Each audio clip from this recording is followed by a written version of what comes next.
Classes हम लोग पढ़ रहे थे क्लास 9th ICSE बोर्ड के केमिस्ट्री का चैप्टर द पीरियोडिक टेबल, जिसमें अभी तक हम लोगों ने पढ़ लिया है detail about history of periodic table कि किस तरह से पीरियोडिक टेबल को सीरियल वाइज डॉबर्नियर ने बनाया, न्यूलैंड ने फिर बनाया, मेंडलीव ने बनाया, और आज के डेट में जो मॉडर्न पीरियोडिक टेबल हम लोग पढ़ते हैं जिनके लॉ को मोजले जी ने दिया था उन्होंने कैसे बनाया।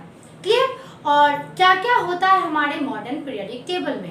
अब आप लोगों को, चूंकि आप लोग structure of modern periodic table समझ चुके हैं, तो जितने भी लास्ट वीडियो में जितने भी ग्रुप्स के बारे में मैंने आपको बताया था कि ग्रुप 1 to 18 का स्पेशल नाम मैंने बताया था, तो उनमें से कुछ ग्रुप्स के बारे में आप लोगों को डिटेल पढ़ना है। तो आज के इस वीडियो में मैं यही डिस्कस करने जा रही हूँ group wise study of different elements in periodic table. तो इससे मैंने लास्ट वीडियो में ये भी बताया था कि आप लोग अभी S block elements, P block elements, D block elements क्या है, ट्रांजिशन एलिमेंट्स किसे कहते हैं, रिप्रेजेंटेटिव किसे कहते हैं, ये सारे टर्म आप लोग सिर्फ अभी जान लीजिए क्योंकि इसका डिटेल आप लोगों को पढ़ना है। तो आज के वीडियो में मैं वो सारे कॉन्सेप्ट को क्लियर करूंगी कि रिप्रेजेंटेटिव एलिमेंट्स क्या है, अल्कली मेटल को अल्कली मेटल क्यों कहते हैं, उनके क्या रिएक्शंस होते हैं, एंड सो ऑन। बहुत सारी चीजें आप लोगों को अभी पढ़ने के लिए। चलिए आइए शुरू करते हैं।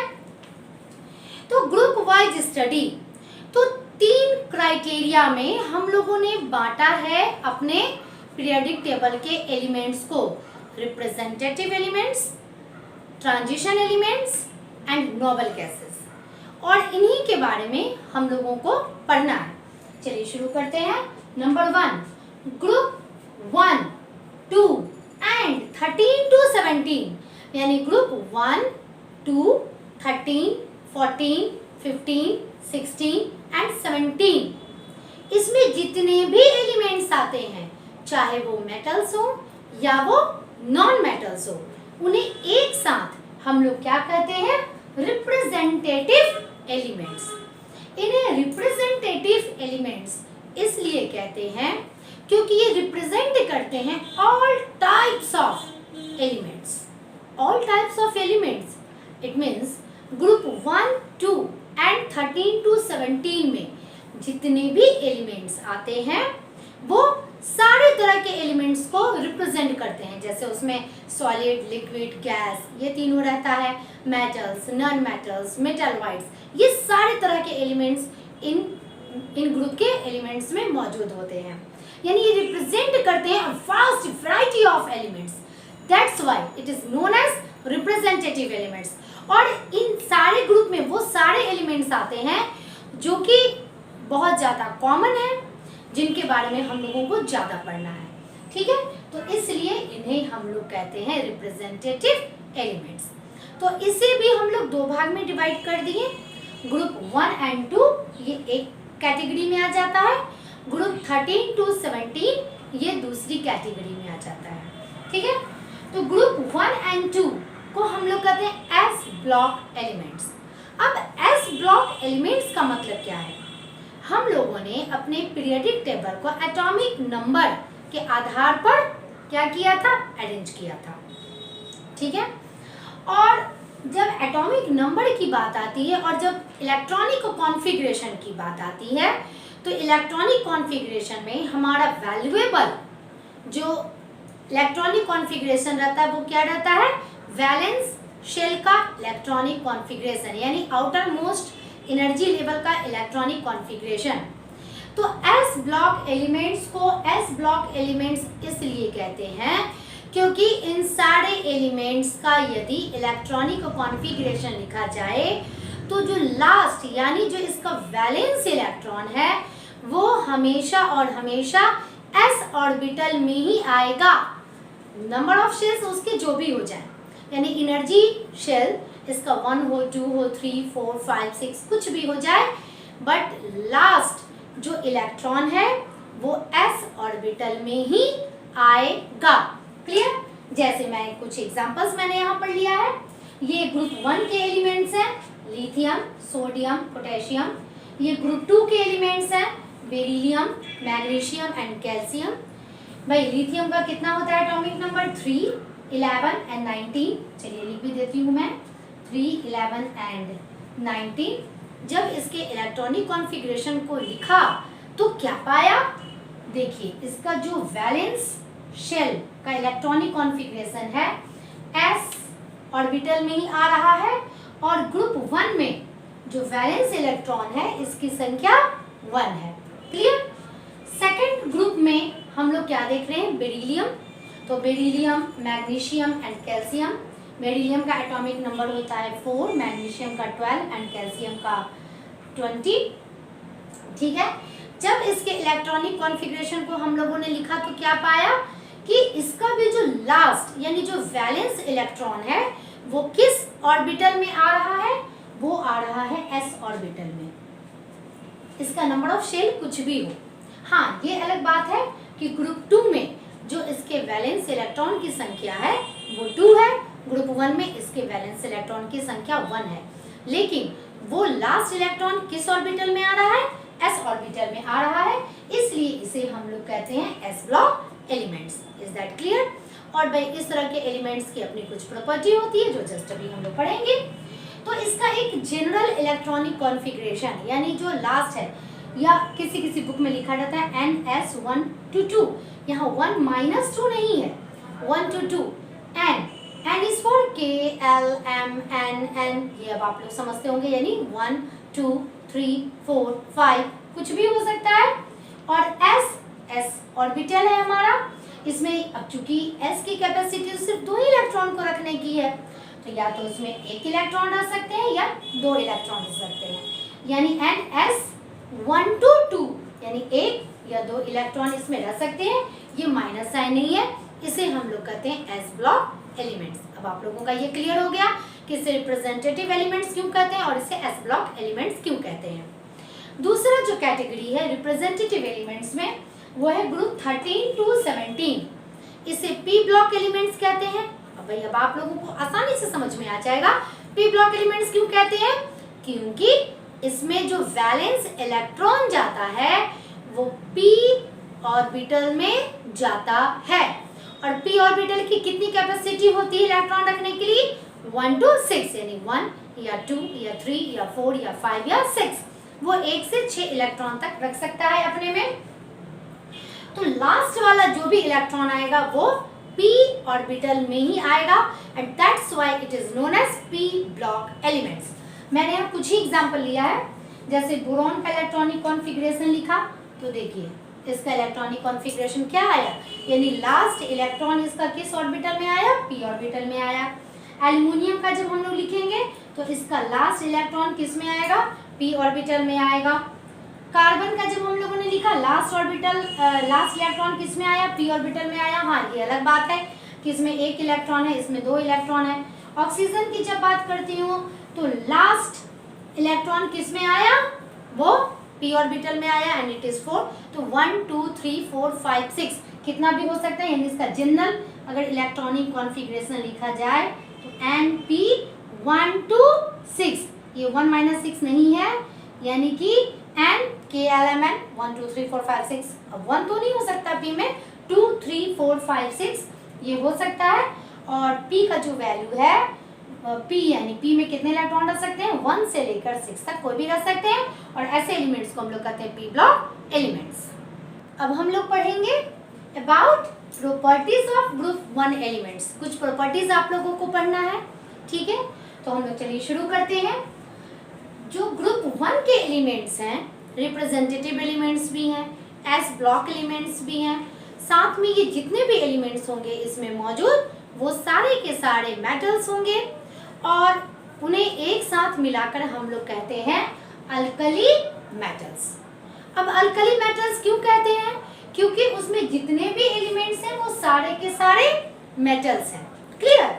और अल्कली इसीलिए कहते हैं क्योंकि ये काफ़ी रिएक्टिव होते हैं और वाटर के साथ रिएक्शन करके ये आसानी से बना देते हैं alkali. Alkali it means soluble basis. Clear. तो मान लिया इसमें मौजूद जितने भी एलिमेंट्स हैं वो सारे के सारे मेटल्स होंगे, और जब वो वाटर के साथ रिएक्शन करेंगे तो वो लोग बना देंगे अल्कली। क्लियर। ना और रिलीज करेंगे हाइड्रोजन गैस। चलिए, जैसे सोडियम जब रिएक्शन करेगा वाटर के साथ तो ये बनाएगा सोडियम हाइड्रोक्साइड एंड रिलीज करेगा हाइड्रोजन गैस। क्लियर? चूंकि ये अल्कली बनाते हैं इसीलिए ये अल्कली नेचर के होते हैं, चूंकि ये मेटल होते हैं इसीलिए इनका नाम पड़ा क्या? Alkali metal. क्लियर ना? अब हम लोग बात करते हैं इलेक्ट्रॉनिक कॉन्फ़िगरेशन की, क्योंकि इलेक्ट्रॉनिक कॉन्फ़िगरेशन के आधार पर ही हम लोग सारा रिएक्शंस पढ़ते हैं। तो ये ग्रुप 1 के एलिमेंट्स हैं, लिथियम, सोडियम, पोटेशियम। क्लियर? तो ये ग्रुप 1 के जो एलिमेंट्स है ये उनका इलेक्ट्रॉनिक कॉन्फ़िगरेशन है 2,1, 2,8,1, 2,8,8,1। एक दो बार देखोगे ना तो ये याद भी हो जाने वाला है। वैसे आप लोग इलेक्ट्रॉनिक कॉन्फ़िगरेशन अभी तक लिखना सीख चुके हैं, तो आप लोग खुद से इलेक्ट्रॉनिक कॉन्फ़िगरेशन लिखिए। हाँ, SPDF इस फॉर्म में इलेक्ट्रॉनिक कॉन्फ़िगरेशन आप लोगों को लिखना इस चैप्टर में नहीं बताया गया है, ये सिर्फ KLM के आधार पर ही आप लोगों को बताया गया है, यानी शेल वाइज इलेक्ट्रॉनिक कॉन्फ़िगरेशन लिखना बताया गया है, ऑर्बिटल वाइज इस चैप्टर में नहीं लिखना है ना। अब इलेक्ट्रॉनिक कॉन्फ़िगरेशन को देखकर क्या पता चलता है? जितने भी एलिमेंट्स हैं उन सब में वैलेंस इलेक्ट्रॉन की संख्या कितनी है? 1। क्लियर? तो भाई इन सब की वैलेंसी भी कितनी होगी? 1। तो एक चीज तो देखकर हमें समझ में आ गया। अब जिसकी वैलेंसी 1 होती है वो बहुत ज्यादा रिएक्टिव होते हैं। ठीक है, वैलेंसी 1 यदि हुई तो वो बहुत ज्यादा रिएक्टिव होंगे। 2 होगी वो थोड़ा कम रिएक्टिव होगा, 3 होगा वो थोड़ा कम रिएक्टिव होगा, 4 होगा तो वो सबसे लीस्ट रिएक्टिव होगा। जब पीरियोडिक टेबल में, चूंकि इसके बाद जो भी आप लोगों को टॉपिक पढ़ना है उसका वीडियो भी मैं दे दूंगी आप लोगों को, उसमें वैलेंसी और वैलेंस इलेक्ट्रॉन किस तरह से group and period wise change होता है, ठीक है, उसी के आधार पर रिएक्टिविटी भी चेंज होती है। तो इतना याद रखिएगा, अगर वैलेंसी 1 है वो सबसे ज्यादा रिएक्टिव, वैलेंसी 2 वो उससे कम, 3 उससे कम रिएक्टिव होगा, 4 वाला उससे भी कम रिएक्टिव होगा। यानी वैलेंसी 0, 1, 2, 3, 4 इतना ही चेंज होता है। वैलेंसी कभी भी इससे ज्यादा नहीं होता है। 0 वैलेंसी यानी 0 लेवल है उसका, वो रिएक्शन नहीं करता है। चलिए हम लोग इसमें आते हैं। तो वैलेंसी इसकी 1 होती है, इसलिए बहुत ज्यादा रिएक्टिव होता है। और जो ज्यादा रिएक्टिव होगा वो नेचर में कभी भी फ्री स्टेट में नहीं पाया जाएगा। फ्री स्टेट का मतलब होता है कि मान लिया कि जैसे हम लोग बात करते हैं कि भाई मिट्टी की खुदाई की है, अंदर से गोल्ड निकल गया। वैसे गोल्ड जो सोना होता है ना वो मिट्टी के अंदर से नहीं निकलता है, ठीक है। तो मान लिया जैसे डायमंड है या जैसे कोल है तो वो मिट्टी की खुदाई करके निकल गया, या सोना जो है वो नदी के बहाव के कारण जो आ जाता है, या जहाँ भी, यानी कि नेचर में सोना या तो मिट्टी के अंदर रहे या बालू से मिले, कैसे भी मिले, जो सोना रहेगा वो फ्री स्टेट में फाइंड आउट मतलब हम लोगों को मिलेगा, क्योंकि वो लीस्ट रिएक्टिव मेटल्स है। बट जो हाईली रिएक्टिव मेटल्स हैं, यानी जो ग्रुप 1 वाले मेटल्स हैं, वो इतने ज्यादा रिएक्टिव होते हैं कि वो नेचर में फ्री स्टेट में रह ही नहीं सकते। वो फटाक से रिएक्शन करेंगे और तुरंत वो अपने कंपाउंड को बना लेंगे। Is that clear? तो वो हमेशा कंपाउंड के फॉर्म में पाए जाएंगे। तो उन्हें एक्सट्रैक्ट हम लोग कैसे करेंगे? तो ये मेटलर्जिकल प्रोसेस में आप लोगों ने पढ़ा है और आगे भी पढ़िएगा कि उसमें हम लोग क्या करते हैं कि मोल्टेन मेटल का सॉल्ट लेते हैं, मोल्टेन यानी उसे पिघला कर लेते हैं और उसका इलेक्ट्रोलाइसिस करवाते हैं, और इलेक्ट्रोलाइसिस करके उस मेटल्स को हम लोग ऑब्टेन करते हैं। यही इस 2 पॉइंट को मैंने एक पॉइंट बनाया है। Very reactive, that's why it is found in the compound state and we get it by the electrolysis of molten salt. Is that clear? Notes में तो सारा कुछ लिखा ही हुआ है। नाउ नेक्स्ट पॉइंट है कि दे आर वेरी सॉफ्ट। ये इतने सॉफ्ट होते हैं ना कि इसे आसानी से बाय यूजिंग नाइफ हम लोग काट सकते हैं। चाकू से आसानी से इसे काटा जा सकता है, सोडियम को, पोटेशियम को आसानी से इसे काटा जा सकता है। क्लियर? ये जब इसे जलाया जाता है तो इसका जो फ्लेम निकलता है वो कलरफुल रहता है। जैसे कुछ का एग्जांपल मैंने दिया है, लिथियम ये क्रिम्सन रेड कलर का होता है, सोडियम ये येलो कलर का होता है, गोल्डन येलो, पोटेशियम ये लिलियाक कलर का होता है। तो सबका कलर अलग अलग होता है, यानी जब इसे जलाया जाता है तो उसे कलरफुल फ्लेम निकलता है, ये इसकी खास बात होती है। Now these are reducing agent and form unipositive ion. अब भाई आयंस का कॉन्सेप्ट तो आप लोगों का क्लियर है। यूनिपॉजिटिव आयन इट मीन्स ये जितने भी एलिमेंट्स है ना वो आसानी से अपने नियरेस्ट नोबल गैस के इलेक्ट्रॉनिक कॉन्फ़िगरेशन को एक्वायर करने के लिए अपने एकक वैलेंस इलेक्ट्रॉन को लूज कर देते हैं और बनाते हैं यूनिपॉजिटिव आयन, यानी कि लिथियम एक इलेक्ट्रॉन को लूज करके बनाता है लिथियम आयन, सोडियम अपने एक इलेक्ट्रॉन को लूज करके बनाता है sodium ion. Is that clear? ये हुआ यूनिपॉजिटिव आयन, ये बनाया। साथ में reducing agent oxidation and reduction, ये आप लोगों ने पढ़ रखा है, ठीक है। तो इसका क्या होता है, ऑक्सीडेशन होता है क्योंकि ये इलेक्ट्रॉन को लूज करता है और ये जिस इलेक्ट्रॉन को लूज करता है उसको नेचुरली कोई दूसरा एलिमेंट इसे गेन कर लेता है, यानी वो रिड्यूस हो जाता है, यानी ये अपने इलेक्ट्रॉन को लूज करके किसी दूसरे एलिमेंट को रिड्यूस कर देता है। That's why it is reducing agent. Clear? ये रिड्यूसिंग एजेंट होते हैं और यूनिपॉजिटिव आयन को फॉर्म करते हैं। चूंकि ये इतने ज्यादा रिएक्टिव होते हैं, खास करके सोडियम एंड पोटेशियम ये इतने ज्यादा रिएक्टिव होते हैं कि तुरंत ये क्या करते हैं, ऑक्सीजन के साथ एंड वाटर के साथ, स्टीम के साथ, स्टीम तो बहुत दूर की बात है, नेचुरल वाटर वेपर के साथ, यानी जैसे ही उसे यहाँ पर रूम टेम्परेचर पर निकाला जाता है उसमें आग लग जाता है, यानी it start to react with oxygen. और इसी वजह से इन्हें किसी इनर्ट सॉल्वेंट में स्टोर करके रखा जाता है, जैसे केरोसिन ऑयल।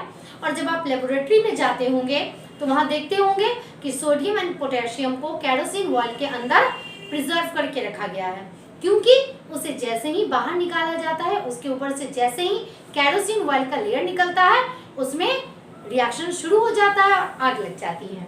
तो इसे स्टोर किया जाता है इनर्ट सॉल्वेंट में। इसका कुछ दो रिएक्शंस भी पढ़ना है, रिएक्शन विद वाटर, क्योंकि वाटर के साथ मैंने ऊपर दिखा दिया है। तो हमारा नेक्स्ट है रिएक्शन विद एसिड, ठीक है। तो एसिड के साथ जब ये मेटल रिएक्ट करेगा तो मेटल सॉल्ट बनाएगा और हाइड्रोजन गैस को रिलीज करेगा। कुछ एक और मैं एग्जांपल दे देती हूँ, जैसे ये तो एम यहाँ पे शो किया जा रहा है मेटल, ये सोडियम, लिथियम, पोटेशियम कुछ भी हो सकता है। तो मान लिया कि ये सोडियम किसी भी एसिड के साथ रिएक्शन करेगा, ठीक है। तो ये क्या करेगा, आप इसके हाइड्रोजन को हटा दीजिए, हाइड्रोजन को हटा दीजिएगा और इसे हाइड्रोजन गैस बना दीजिएगा। क्लियर? अब क्या बचा, हाइड्रोजन को हटने के बाद क्या बचा, क्लोरीन। तो ये सोडियम प्लस क्लोरीन क्या बनेगा, सोडियम क्लोराइड। तो सोडियम क्लोराइड का जो फॉर्मूला आप अपने नियम से लिखिएगा, ठीक है, ये लिख लीजिएगा। उसके बाद आप बैलेंस कर दीजिएगा। तो बैलेंस करने के दौरान यहाँ 2 और यहाँ 2 लिखना पड़ेगा हमें। तो these are all about properties of group 1 elements. Sorry, मैंने यहाँ पर बैलेंस करने में 2 यहाँ नहीं लिखा, वो आपको अपना बैलेंस करना है। बैलेंसिंग मैंने पढ़ा दिया है आप लोगों को। अब हम लोग पढ़ेंगे about properties of group 2 elements. चलिए, ग्रुप 2 एलिमेंट्स को हम लोग जनरल नाम रिप्रेजेंटेटिव एलिमेंट्स ये हैं ही, साथ में ये एस ब्लॉक एलिमेंट्स भी है, और इसका एक और नाम है वो है अल्कली अर्थ मेटल्स। इसे अल्कली अर्थ मेटल्स क्यों कहते हैं, तो जस्ट लाइक ग्रुप 1 एलिमेंट्स, ये सारे के सारे क्या होते हैं, मेटल्स होते हैं, और वाटर के साथ रिएक्शन करके ये आसानी से अल्कली बना लेते हैं, ठीक है। अर्थ नाम इसलिए दिया गया क्योंकि इसके जो ऑक्साइड्स होते हैं वो अर्थ क्रस्ट में पाए जाते हैं, यानी बहुत ज्यादा मात्रा में पाए जाते हैं, इसलिए इसका नाम रखा गया अल्कली अर्थ मेटल। अब हम लोग आते हैं इसके इलेक्ट्रॉनिक कॉन्फ़िगरेशन पर, जो कि बहुत ही आसान है। इलेक्ट्रॉनिक कॉन्फ़िगरेशन ये ग्रुप 2 के एलिमेंट्स का लिखा गया है, beryllium, magnesium, calcium, strontium, barium and radium. इन सब का इलेक्ट्रॉनिक कॉन्फ़िगरेशन जब लिखा गया तो इन इलेक्ट्रॉनिक कॉन्फ़िगरेशन में खास बात क्या होती है, इसके वैलेंस इलेक्ट्रॉन की, ठीक है। तो इसके वैलेंस इलेक्ट्रॉन की संख्या हर समय हम लोग क्या देख रहे हैं, कितनी है, 2 है। और यदि वैलेंस इलेक्ट्रॉन की संख्या 2 है तो इसकी वैलेंसी भी कितनी होगी, 2 होगी, ठीक है। यानी इसकी वैलेंसी कितनी होगी, 2 होगी। तो इस हिसाब से हमारा मॉलिक्यूलर फॉर्मूला लिखना बहुत ही आसान हो गया ना। ये भी just like alkali metals, they all are reactive also. हाँ, बट थोड़े से कम रिएक्टिव होते हैं with respect to alkali metals. तो ये रिएक्टिव होते हैं और इसलिए नेचर में ये फ्री स्टेट में ये भी नहीं पाए जाते हैं, ये कंपाउंड स्टेट में पाए जाते हैं। इनका जनरली जो कलर होता है वो ग्रेइश व्हाइट होता है, बट अल्कली मेटल का व्हाइट कलर का होता था, वो ब्राइट व्हाइट कलर का होता था। और ये अल्कली मेटल की तुलना में थोड़े से हार्ड होते हैं। these are harder than alkali metals। Alkali metal तो काफी सॉफ्ट होते थे। ये आयोनिक सॉल्ट बनाते हैं। एक्चुअली ग्रुप 1 और ग्रुप 2 के जो एलिमेंट्स हैं वो आसानी से आयंस बना लेते हैं, और ये जब भी रिएक्शन करते हैं आपस में तो उनका रिएक्शन होता नहीं, ये जब भी जुटेंगे तो नॉन मेटल्स के साथ जुटेंगे। तो ये जब नॉन मेटल्स के साथ जुड़ते हैं तो ये आयोनिक कंपाउंड बनाते हैं, क्योंकि ये अपने इलेक्ट्रॉन्स को लूज करते हैं और नॉन मेटल्स इलेक्ट्रॉन्स को गेन करते हैं। ठीक है, तो ये आयोनिक सॉल्ट्स बनाते हैं, और इसी वजह से ये भी क्या होते हैं, रिड्यूसिंग एजेंट होते हैं। ठीक है, ये भी रिड्यूसिंग एजेंट होते हैं जस्ट लाइक ग्रुप 1 एलिमेंट्स। साथ में ये बाई पॉजिटिव आयन बनाते हैं, बाई पॉजिटिव आयन ये बनाते हैं। बाई पॉजिटिव आयन यानी इनके ऊपर 2+ चार्ज रहता है। जैसे मैग्नीशियम अपने 2 वैलेंस इलेक्ट्रॉन को लूज जब करता है to acquire its nearest inert gas configuration, तो इसके ऊपर चूंकि 2 इलेक्ट्रॉन को लूज करेगा तो 2+ चार्ज, और इस तरह से ये बाई पॉजिटिव आयन बनाते हैं चूंकि इलेक्ट्रॉन को लूज करते हैं, that's why it is reducing agent. Now action with water, just like हमने जो भी रिएक्शंस पढ़ा है अल्कली मेटल्स का, सेम वही रिएक्शंस हमारा यहाँ पर भी रिपीट होगा। रिएक्शन विद वाटर यानी रिएक्शन विद वाटर, ये क्या होगा, कोई सा भी हमारा अल्कली अर्थ मेटल होगा, कोई सा भी, वो जब वाटर के साथ रिएक्शन करेगा, ठीक है, तो सेम बना देगा मेटल हाइड्रोक्साइड। चूंकि इसकी वैलेंसी 2 होगी, दैट्स व्हाई इसका मॉलिक्यूलर फॉर्मूला इस तरह का होगा और रिलीज कर देगा हाइड्रोजन गैस। क्लियर? तो चलिए कोई एक मेटल लेके हम लोग पढ़ लेते हैं। जैसे मैग्नीशियम जब रिएक्शन करेगा वाटर के साथ, रिएक्शन आप रटने की कोशिश मत कीजिए क्योंकि लाइफ में बहुत सारे रिएक्शंस आने वाले हैं, उसे समझिए और प्रैक्टिस कीजिए। मैग्नीशियम जब रिएक्शन करेगा वाटर के साथ तब क्या होगा, तब आप इस हाइड्रोक्साइड, ये यहाँ पर हो रहा है ना, तो आप क्या कीजिए, चूंकि मैग्नीशियम का वैलेंसी 2 है और हाइड्रोक्साइड की वैलेंसी 1 है, तो इसलिए ये यहाँ फॉर्मूला इसका ये हुआ एंड इट रिलीज हाइड्रोजन। ये अल्कली बनाता है वाटर के साथ रिएक्शन करके, इसलिए अल्कली मेटल्स कहते हैं। हाँ, बट इसका जो अल्कली की जो क्वालिटी होती है वो थोड़ी सी कम होती है with respect to alkali metals.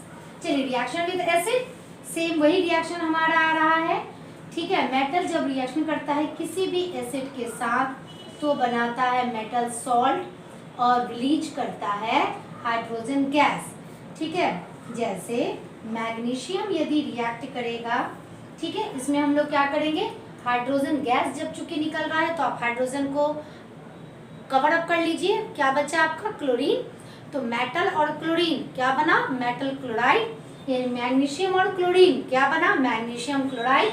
तो अकॉर्डिंग टू वैलेंसी एंड आप उसका फॉर्मूला लिख लीजिए प्लस H2। अब आप इसे बैलेंस कर लीजिए। क्लियर? चलिए हम लोग इसे बैलेंस कर लेते हैं, ये हमारा बैलेंस्ड है। ठीक है, चलिए एक और रिएक्शन मैं बताती हूँ। भाई हमारा सिर्फ हाइड्रोक्लोरिक एसिड थोड़ी ना है हमारे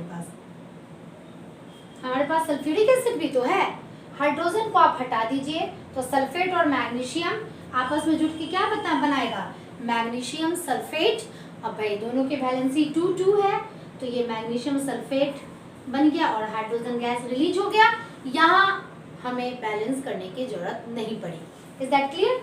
उसके बाद नेक्स्ट पॉइंट है इसमें कि जस्ट लाइक ग्रुप 1 मेटल्स, इसे भी जब जलाया जाता है तो उसका जो फ्लेम होता है वो कलरफुल होता है। जैसे बेरिलियम का ब्रिक रेड कलर का आता है, रेडियम का क्रिम्सन रेड कलर का आता है। तो these are all about the property of alkali earth metal. अब हम लोग पढ़ेंगे ग्रुप 17 की प्रॉपर्टीज। ग्रुप 17 में जितने भी एलिमेंट्स होते हैं इन्हें कॉमन नाम क्या दिया जाता है, मैंने बताया था हैलोजन ग्रुप इसे कहा जाता है। Halogen, hello it means hello का मतलब होता है सॉल्ट एंड सी भी सॉल्ट, यानी कि समुद्र में पाया जाने वाला सॉल्ट, इसे सी या सॉल्ट से डिनोट किया जाता है। ये ग्रीक वर्ड से लिया गया है। एंड जेंस, जेंस मतलब टू फॉर्म, क्लियर, यानी ये जितने भी एलिमेंट्स होते हैं वो सॉल्ट्स का फॉर्मेशन करते हैं और समुद्र में मौजूद होते हैं, यानी समुद्र में ये कोई ना कोई सॉल्ट्स बना करके मौजूद रहते ही हैं, जैसे सोडियम क्लोराइड, क्लियर, क्लोरीन वहां पर मौजूद है। तो ये सारे के सारे सॉल्ट्स बनाने का काम करते हैं और ये समुद्र में भी रहते हैं, इसीलिए इसका नाम दिया गया हैलोजन, क्लियर। नाउ अब इसके इलेक्ट्रॉनिक कॉन्फ़िगरेशन की बात जब हम लोग करते हैं तो ये ग्रुप मैंने लिखा है, 17 ग्रुप के कुछ एलिमेंट्स को लिया है, fluorine, chlorine, bromine, iodine and astatine, ठीक है।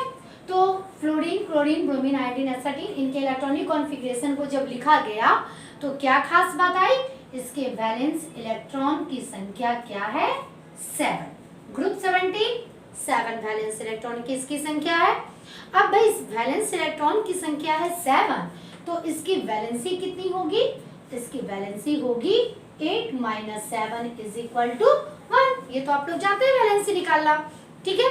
इसकी वैलेंसी 1 होगी और मैंने कहा है कि जिसकी वैलेंसी 1 होगी वो बहुत ज्यादा रिएक्टिव होगा, आइदर मेटल हो या नॉन मेटल हो।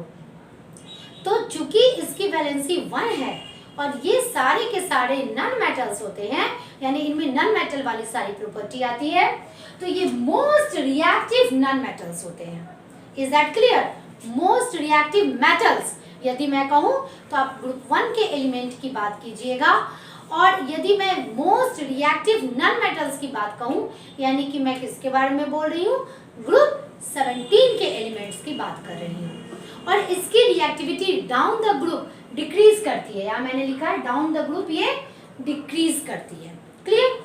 क्यों करती है, ये मैं अपना जो वीडियो का लिंक शेयर करने वाली हूँ इसी वीडियो के साथ, उसमें आपका क्लियरिफाई हो जाएगा कि कैसे कैसे वेरिएशंस होता है in a group, clear. Now next, increase in melting and boiling point. Increase in यानी कि जैसे जैसे डाउन द ग्रुप जाते हैं उसका मेल्टिंग एंड बॉइलिंग पॉइंट भी इंक्रीज होता है। क्यों होता है, क्योंकि जैसे ही हम लोग ऊपर से नीचे की ओर जाते हैं तो इसका स्टेट्स चेंज होता है, यानी फ्लोरीन एंड क्लोरीन ये दो गैस होते हैं, ब्रोमीन ये लिक्विड होता है, आयोडीन एंड एस्टाटीन ये सॉलिड होता है, क्लियर।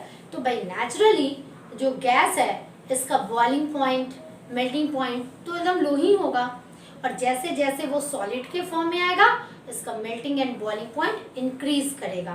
तो down the group in melting point and boiling point इसका इंक्रीज होता है। इंटेंसिटी ऑफ कलर में आपको यही पढ़ना है कि वो उनका जो इंटेंसिटी ऑफ कलर है डाउन द ग्रुप वो वेरी करता है, यानी वो लाइट कलर से डार्क कलर की तरफ जाता है। फ्लोरीन पेल येलो गैस होता है, क्लोरीन ग्रीनिश येलो कलर का गैस होता है, ब्रोमीन रेडिश ब्राउन कलर का लिक्विड होता है, आयोडीन वायलेट कलर का सॉलिड होता है। तो देखिए किस तरह से इसका स्टेट ऑफ मैटर चेंज हुआ, साथ में इसका कलर लाइट से डार्क की तरफ भी आया। नेक्स्ट आपको पढ़ना है कि दे ऑल आर पॉइजनस, सारे के सारे पॉइजनस गैस होते हैं। अगर बहुत ज़्यादा मात्रा में हम लोग इनहेल कर ले तो हम लोग की का डेथ भी हो सकता है। ये सारे के सारे डाई एटॉमिक होते हैं। डाई एटॉमिक इट मीन्स कि नेचर में ये डाई एटॉमिक मॉलिक्यूल के फॉर्म में पाए जाते हैं, यानी कि क्लोरीन इस तरह से गैसियस फॉर्म में रहता है, आयोडीन तो हमारा सॉलिड फॉर्म में रहता है, ठीक है, लेकिन डाई एटॉमिक फॉर्म में रहता है। फ्लोरीन इस तरह से ये डाई एटॉमिक मॉलिक्यूल के फॉर्म में नेचर में पाए जाते हैं, और चूंकि ये इलेक्ट्रॉन को गेन करते हैं, ठीक है। ये जब आयन टॉपिक आप लोग पढ़े थे और वैलेंसी के बारे में जब मैंने पढ़ाया है अपने वीडियोस में, ठीक है, मैंने अभी तक तो सिर्फ सीबीएसई के बच्चों को ही पढ़ाया है। तो सीबीएसई में भी जो उसके 9th क्लास का वीडियो है एटम्स आयंस एंड मॉलिक्यूल्स, उसका जो मैंने सीरीज बनाया है वो अगर टाइम मिले आप लोगों को तो वो ज़रूर देख लीजिएगा, क्योंकि उसमें सारे बेसिक कॉन्सेप्ट है केमिस्ट्री के, कैसे आयंस होता है और किस तरह से रिएक्टिविटी डिपेंड्स करती है उस पर, ठीक है। और ऑक्सीडाइजिंग एजेंट वो हुआ जो कि इलेक्ट्रॉन लेता है। तो जस्ट ग्रुप 1 और 2 के जो एलिमेंट्स थे वो क्या थे, रिड्यूसिंग एजेंट थे, क्योंकि वो इलेक्ट्रॉन को लूज करते थे, और उस लूज्ड इलेक्ट्रॉन को ये क्या करता है, गेन कर लेता है। यानी इसका हो जाता है रिडक्शन। तो भाई जिसका रिडक्शन होता है वो हो जाता है ऑक्सीडाइजिंग एजेंट। रिडॉक्स रिएक्शन अभी तक आप लोगों ने पढ़ लिया होगा ना। ये मेटल्स के साथ रिएक्शन करके आयोनिक हैलाइड्स बनाते हैं। जैसे सोडियम एंड क्लोरीन अगर आपस में रिएक्शन करेगा, सोडियम और क्लोरीन आपस में रिएक्शन करेगा तो सोडियम क्या करता है, एक इलेक्ट्रॉन को लूज करता है, क्लियर, एंड क्लोरीन उसी एक इलेक्ट्रॉन को गेन करता है, यानी ये प्लस और ये माइनस होता है और इस तरह से क्या बनता है, सोडियम क्लोराइड, यानी हैलोजन का हैलाइड। ये हमेशा नेगेटिव आयंस बनाता है, क्लियर, और आयोनिक ही कंपाउंड बनाता है क्योंकि आयंस इलेक्ट्रॉन को जहां लूज करने की बात आएगी, जहां गेन करने की बात आएगी, वहां तो आयंस ही होगा। Now react with non metals to form covalent compound. ये जिस भी नॉन मेटल, जैसे मान लिया कि अगर हाइड्रोजन के साथ रिएक्शन करे और क्लोरीन, ठीक है, तो उस समय क्या होगा कि दोनों अपने एक इलेक्ट्रॉन को शेयर करेंगे और यहाँ कोवैलेंट बॉन्ड बनेगा। Is that clear? So these are all about properties of halogen group. Now, अब हम लोगों को पढ़ना है about group 18 या group 0। group 0 मेंडलीव के आधार पर जब 1A 2A के आधार पर हम लोग क्लासीफाई करते हैं तो इसे ग्रुप 0 कहते हैं। एंड IUPAC के आधार पर सिंप्लीफाई किया गया था नंबरिंग ऑफ ग्रुप को 1 to 18।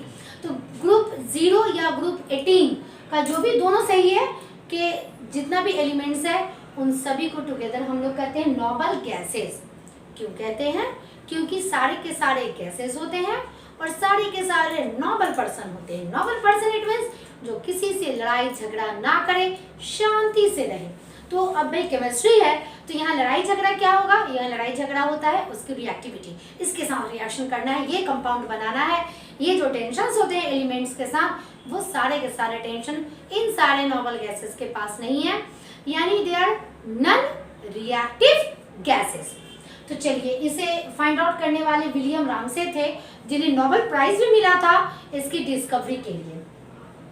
तो नोबेल गैसेस का जब इलेक्ट्रॉनिक कॉन्फ़िगरेशन हम लोग स्टडी करते हैं, क्योंकि हमें इलेक्ट्रॉनिक कॉन्फ़िगरेशन से बहुत कुछ पता चल जाता है, तो क्या देखते हैं, हीलियम के वैलेंस इलेक्ट्रॉन की संख्या है 2। उसके बाद जितने भी नोबेल गैसेस आए सबके वैलेंस इलेक्ट्रॉन की संख्या कितनी है, 8। Is that clear?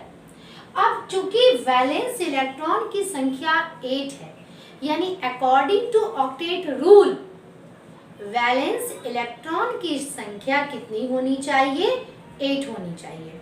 यानी कि किसी भी एलिमेंट में जब वैलेंस इलेक्ट्रॉन की संख्या 8 हो जाएगी तो वो नॉन रिएक्टिव हो जाएगा, यानी उसकी वैलेंसी कितनी होगी, 0। तो चलिए जितने भी इनर्ट गैस हैं, इसे इनर्ट गैस भी कहते हैं, इसकी वैलेंसी कितनी है, 0। बट यहाँ हीलियम की बात जब मैं करती हूँ तो हीलियम में तो 2 इलेक्ट्रॉन है नहीं, 8 इलेक्ट्रॉन है नहीं, इसमें तो 2 ही इलेक्ट्रॉन है।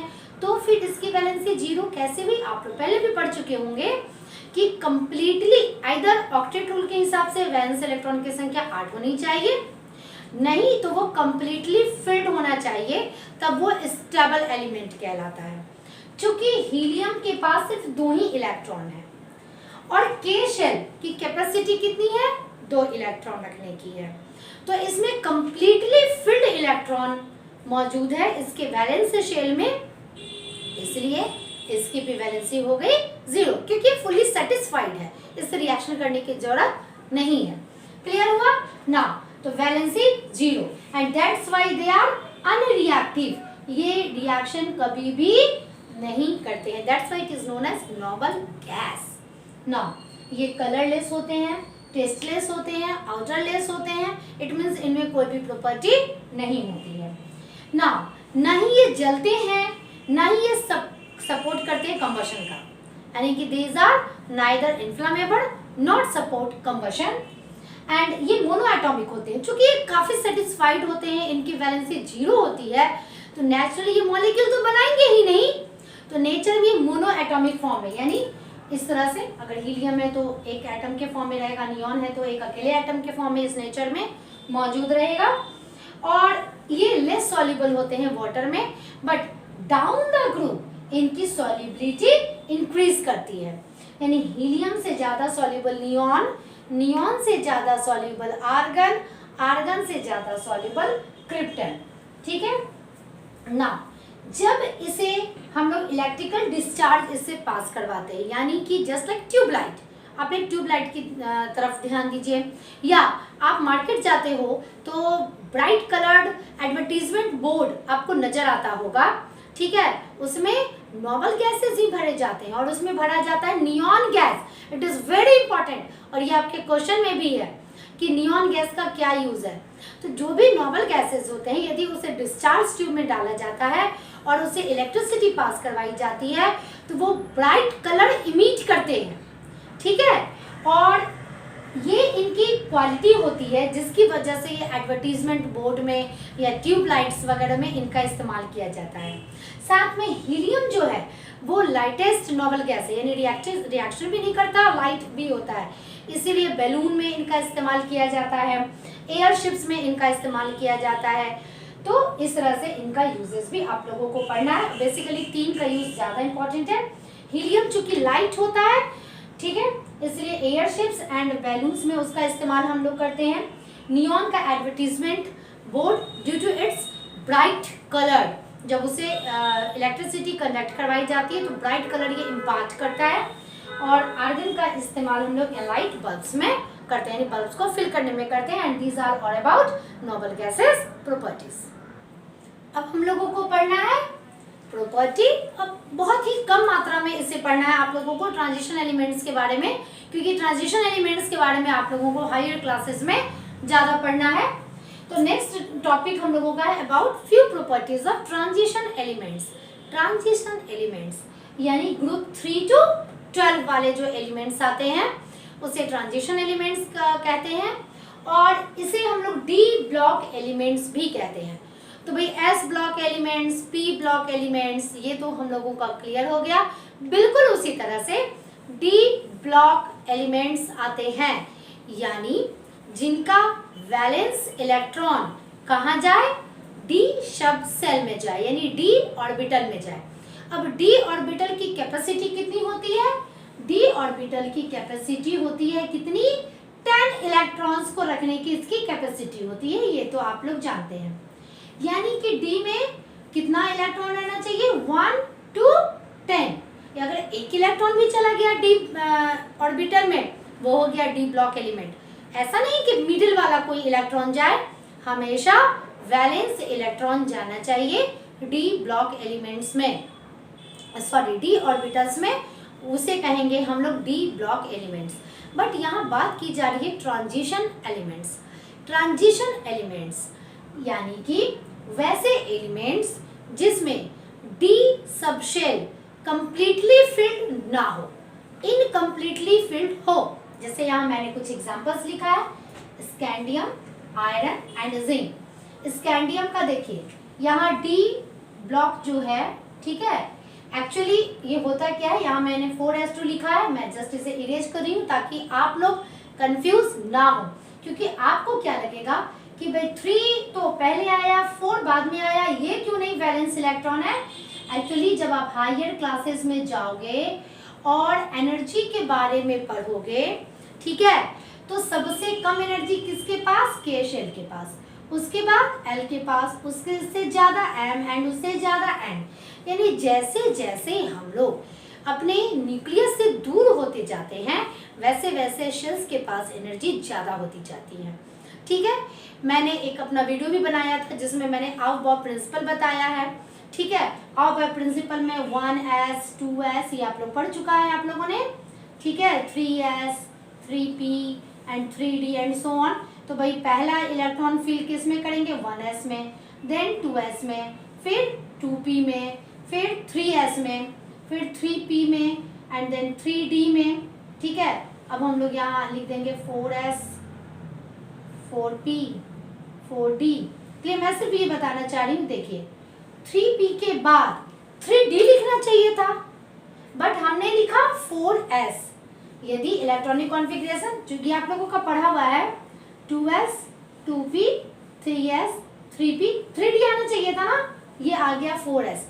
एक्चुअली होता क्या है कि जब बहुत ज़्यादा एनर्जी शेल बढ़ने लगता है तो जो एनर्जी शेल्स है, जो ऑर्बिटल्स होते हैं उनमें अचानक से एनर्जी का जो डिफरेंसेस है वो बहुत ज़्यादा होने लगता है, जिसकी वजह से वो आपस में ओवरलैप करने लगते हैं। अभी आप बेसिक सिर्फ इतना ही समझिए, ओवरलैप करने लगते हैं, यानी कि इससे ज़्यादा एनर्जी इसके पास और इससे ज़्यादा एनर्जी इसके पास होना चाहिए था, but due to some reason, ये रीजन आप लोगों को फिर +2 में पढ़ना है। ड्यू टू सम रीजन क्या होता है कि 4s के पास कम एनर्जी आ जाता है एंड 3d के पास ज़्यादा एनर्जी चला जाता है, इस वजह से यहाँ पे 3d एंड 4s आ गया था। बट हमारा ड्यू टू एनर्जी के कारण जो वैलेंस इलेक्ट्रॉन की संख्या हम लोग यहाँ इसे काउंट करेंगे। सिंपल आपको ये समझना है कि डी ब्लॉक एलिमेंट्स में जो वैलेंस इलेक्ट्रॉन है वो आता है डी सबसेल में ना। अब ट्रांजिशन एलिमेंट्स उसे कहते हैं जिसमें इनकम्प्लीट डी शेल हमारा फुलफिल हो, यानी 1 to 10 है ना, तो 1 to 9 इलेक्ट्रॉन उसमें रहे, 10 इलेक्ट्रॉन ना रहे, जैसे स्कैंडियम, फेरम एंड जिंक मैंने लिखा है।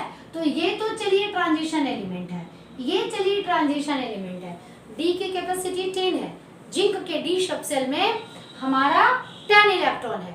अब आप कमेंट सेक्शन में हमें ये लिखिएगा कि ये ट्रांजिशन मेटल है या नहीं। मेटल तो है, सारे के सारे मेटल होंगे, ये कंफर्म है, बट ये ट्रांजिशन मेटल है या नहीं, ये आपका होमवर्क रहा, आप कमेंट सेक्शन में मुझे लिखिएगा ना।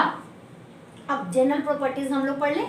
ये चूंकि काफ़ी हैवी मेटल्स होते हैं इसलिए इनका मेल्टिंग एंड बॉइलिंग पॉइंट काफ़ी हाई होता है। ये सारे के सारे मेटल्स है, that's why they are good conductor of heat and electricity. कुछ मैग्नेटिक होते हैं जैसे आयरन, कोबाल्ट एंड निकेल, ये मैग्नेटिक होते हैं। आयरन जैसे कि मैग्नेट से अट्रैक्ट होता है। कुछ कैटलिस्ट यानी केमिकल रिएक्शन में कुछ कैटलिस्ट का काम करते हैं, ठीक है, जैसे निकेल एंड कोबाल्ट, ये जनरली इनका इस्तेमाल किया जाता है केमिकल रिएक्शन में। आप लोगों ने जब केमिकल रिएक्शन पढ़ा है तो उसमें पढ़ा ही होगा ना।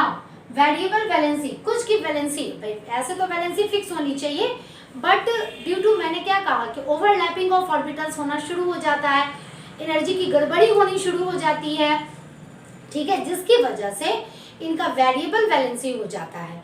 कहीं पर जैसे मैंने यहाँ एग्जांपल आयरन का लिया है, कहीं इसकी वैलेंसी 2 है तो कहीं इसकी वैलेंसी 3 है, ठीक है, तो इनकी वेरिएबल वैलेंसी भी हो सकती है। और ये जनरली जो कंपाउंड बनाते हैं ये कलर्ड कंपाउंड बनाते हैं। ये था ट्रांजिशन एलिमेंट्स। ट्रांजिशन एलिमेंट्स के ही अंदर मैंने जब पीरियोडिक टेबल आप लोगों को एक्सप्लेन किया था तो उसमें 2 एलिमेंट्स के जो ग्रुप थे, लैंथेनाइट्स एंड एक्टिनाइट्स, उसे मैंने कहा था, तो इसे कहते हैं इनर ट्रांजिशन एलिमेंट्स। यानी ये ट्रांजिशन एलिमेंट्स तो हैं बट उसके अंदर इनका पूरा का पूरा एक सीरीज है। बट लैंथेनाइट्स और एक्टिनाइट्स को छोड़कर उसके बाद जो इसके अंदर एलिमेंट्स आते हैं उसे हम लोग कहते हैं एफ ब्लॉक एलिमेंट्स। अब आप लोगों का ये क्लियर हो गया होगा कि इसे एफ ब्लॉक एलिमेंट्स क्यों कहा जा रहा है, क्योंकि एफ सबशेल्स में इसके इलेक्ट्रॉन जा रहे हैं, ठीक है। ये भी just like transition element, transition metal, इनकी प्रॉपर्टी बिल्कुल ट्रांजिशन मेटल से ही मिलती है। हैवी मेटल्स होते हैं, हाई मेल्टिंग पॉइंट होता है, वेरिएबल वैलेंसीज होता है। जहाँ लैंथेनाइट्स रेयर अर्थ मेटल्स कहे जाते हैं, वहीं एक्टिनाइट्स हमारे रेडियो एक्टिव मेटल्स कहे जाते हैं। These are all about transition elements property. अब हम लोग आ गए हैं अपने आज के इस वीडियो के लास्ट में, जहाँ चैप्टर भी आपका खत्म होने वाला है, ठीक है, जिसमें merits and demerits of modern periodic table. तो मैं आपको शॉर्टकट में बता दूं मेरिट्स क्या है। चूंकि modern periodic table atomic number के आधार पर अरेंज किया गया था, जिसकी वजह से जो प्रॉपर्टीज है एलिमेंट्स की वो किस तरह से पीरियोडिकली अरेंज्ड है, किस तरह से वो वेरी कर रही है, इसे इसने बहुत ही अच्छे तरह से एक्सप्लेन किया, ठीक है। साथ में इसको पढ़ने के बाद जो सिमिलर ग्रुप यानी एक ग्रुप में जितने भी एलिमेंट्स हैं उनकी प्रॉपर्टी सेम है और अलग अलग ग्रुप के जितने भी एलिमेंट्स हैं उनकी प्रॉपर्टीज अलग अलग है। यहाँ पर कोई भी एक्सप्लेनेशन में कमी नहीं आई कि भाई जैसे मेंडलीव क्या हुए थे कि जवाब देने में सक्षम नहीं हो पा रहे थे, वो जवाब नहीं दे पा रहे थे, बट यहाँ जो पीरियोडिक टेबल है वहाँ पे हर चीज़ का एक्सप्लेनेशन हो गया था अच्छे से, और इसको पढ़ने के बाद हमारा जो स्टडी ऑफ केमिस्ट्री है वो भी आसान हो गया था ना। डिमेरिट्स क्या है? अभी डिमेरिट्स मॉडर्न पीरियोडिक टेबल में, यस डिमेरिट तो भाई हर किसी में होती है, कितना भी गुणी कोई इंसान क्यों ना हो, कुछ ना कुछ तो डिमेरिट्स होगी ही। डिमेरिट्स क्या है? Position of hydrogen. ठीक है भाई, पोजीशन ऑफ हाइड्रोजन इसने एक्सप्लेन तो कर दिया कि इसके वैलेंस इलेक्ट्रॉन की संख्या 1 है और ग्रुप 1 के एलिमेंट के भी वैलेंस इलेक्ट्रॉन की संख्या 1 है, इसलिए इसे ग्रुप 1 में रखा गया। बट फिर भी हाइड्रोजन की जो प्रॉपर्टी है वो हैलोजन फैमिली के साथ मिलती थी, तो उसे ग्रुप 1 में आपने क्यों रखा? कोई कुछ तो आप स्पेशल बोलते हैं, तो ये चीज आज भी कहा जाता है कि भाई हाइड्रोजन का पोजीशन सिर्फ आपने वैलेंस इलेक्ट्रॉन और वैलेंसी को देखा, आपने उसकी प्रॉपर्टी को नहीं देखा। बाकी के सारे हैं मेटल्स और हाइड्रोजन है नॉन मेटल्स। दूसरा, लैंथेनाइड्स एंड एक्टिनाइड्स। अब ये ठीक है, ये जो पूरा का पूरा एटॉमिक नंबर है उसे अकोमोडेट नहीं किया जा सका पीरियोडिक टेबल में, तो ये कहीं ना कहीं तो हमारा फेल्यूर है कि भाई हम लोग इंक्रीजिंग एटॉमिक नंबर के हिसाब से उनके आधार पर हम लोग अपने पीरियोडिक टेबल को अरेंज कर रहे हैं, बट इंक्रीजिंग एटॉमिक नंबर के हिसाब से अरेंज करने के बावजूद इतने सारे एलिमेंट्स को हमारे पीरियोडिक टेबल के अलावा उसके नीचे उसे एक एक्स्ट्रा कॉलम देना पड़ा। क्यों? इसका भी जवाब हमारे पास नहीं था। ठीक है, अब आपके चैप्टर में जो पढ़ना है, एक्चुअली जो न्यू सिलेबस के हिसाब से आपका ये सारा टर्म नहीं पढ़ना है, ये आपके स्कूल में बताया गया होगा, बट चूंकि आपके बुक में ये दिया हुआ है तो मैं उसे पढ़ाऊंगी। ये मैंने सीबीएसई के बच्चों को भी पढ़ाया है। तो general trend in modern periodic table, general trend in modern periodic table आपको पढ़ना है in terms of valence electron and valency, atomic size and metallic characters. Actually इसका मतलब क्या है कि जब किसी ग्रुप में हम ऊपर से नीचे आते हैं तो किस तरह से इन सारी प्रॉपर्टीज में वेरिएशंस होता है, ठीक है, और जब एक पीरियड में फ्रॉम लेफ्ट टू राइट जाते हैं तो किस तरह से उसमें वेरिएशंस होता है, इसे ही कहते हैं general trend in modern periodic table. तो इसके लिए मैंने वीडियो बना रखा है, एक्चुअली वो वीडियो मैं बता रही हूँ कि सीबीएसई क्लास 10 के बच्चों को पढ़ना था, तो इसके लिए जो भी वीडियोस आएगा। एंड सेकंड टॉपिक है हमारा position of element in periodic table. यदि आपको कोई एक एलिमेंट दे दिया जाए, लेट अस सपोज आपको एल्युमिनियम दे दिया जाए जिसका एटॉमिक नंबर है 13 और बोला जाए कि भाई इसका पोजीशन बता डालो, पोजीशन इट मींस किस ग्रुप में है और किस पीरियड में है, तो ये बच्चों के दिमाग में क्वेश्चन आता है कि भाई पीरियोडिक टेबल तो याद किया नहीं मैंने, कैसे बताऊं। ठीक है, तो ये बहुत ही आसान सा ट्रिक है।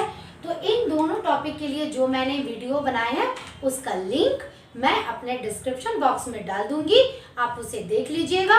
और इस तरह से आपका the periodic table chapter complete हुआ। मिलती हूँ, कोशिश करूंगी कि जितना जल्दी हो सके मैं आईसीएसई बोर्ड के और भी केमिस्ट्री का चैप्टर्स बना सकूं। ओके, तो मिलती हूँ नेक्स्ट वीडियो में। Till then bye.